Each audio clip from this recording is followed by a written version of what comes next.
ఎవరికొకళ్ళకి ఇవ్వచ్చు. చాలా మందిగా అనాథాశ్రమాలకి ఇవ్వచ్చు.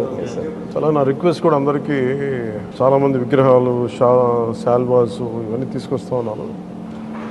వచ్చేవారందరికి కూడా ఒకటి ఏదైనా తీసుకొస్తే టోకెన్స్ భవిష్యత్తులో మన సమీప భవిష్యత్తులో రాబోయే అన్నా క్యాంటీన్స్కి ఏదైనా మీరు కాంట్రిబ్యూషన్ లాగా ఏదైనా అలాంటి టోకెన్స్ అన్నా ఇవ్వండి. వాళ్ళకి గివ్ టు గవర్నమెంట్ మన ప్రభుత్వానికి ఇద్దాం.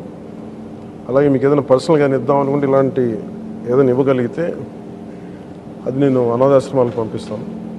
అలా కాకుండా ఈ విగ్రహాలు శాల్వాలు ఇవన్నీ నిరుపయోగంగా అయిపోతున్నాయి. ఆ విగ్రహాలకు కూడా ఏం చేయాలో తెలియట్లేదు. అందుకని దయచేసి నా విన్నపం, మా ఎంపీస్